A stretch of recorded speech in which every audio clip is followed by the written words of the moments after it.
Toute l'actu sur Énergie Monaco-Menton avec Frédéric Plain.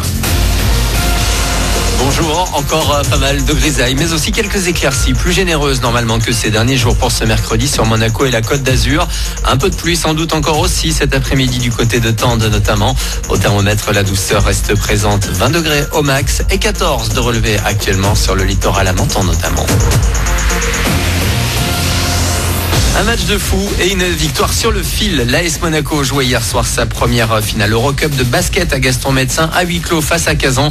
Victoire de nos rouges et blancs 89-87, mais il va falloir confirmer pour décrocher le titre. Cette fois, ce sera vendredi et dans une salle remplie de supporters en Russie. En cas d'égalité, il y aura une belle.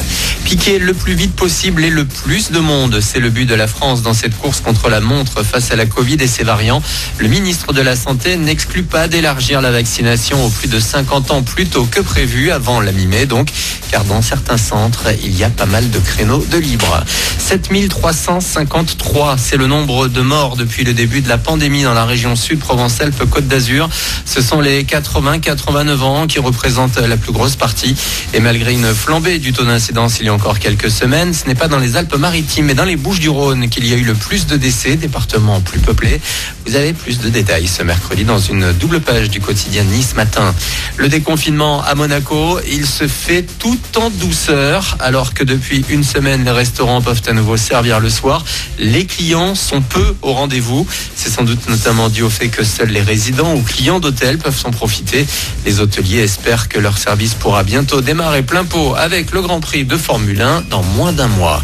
Dans l'actu également, les derniers chiffres du chômage, ils sont tombés hier. S'il est à noter une légère baisse au premier trimestre en France, c'est tendance inverse dans la région sud, plus 0,1% dans les Alpes-Maritimes notamment.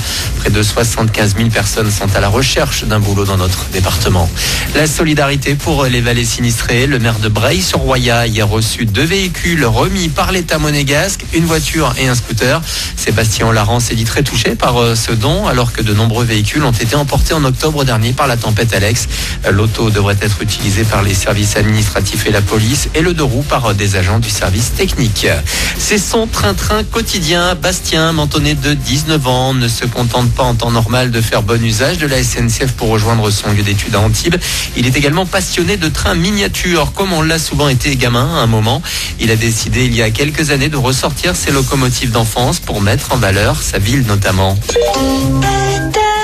Quand j'avais commencé à faire ma première vidéo, la nouvelle esplanade des Salbelt était terminée. Du coup, j'ai commencé à faire une nouvelle vidéo où j'ai pu mettre mon train dessus et filmer. Et aussi le nouveau petit parc là, que j'ai pu faire une belle perspective. On pouvait voir un Menton, le clocher, et c'était sympa. J'ai trouvé des lieux aussi vers la mer, vers le Cap Martin.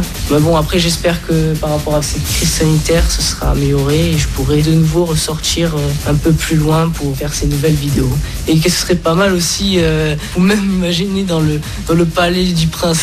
Prenez garde à la fermeture automatique des portes.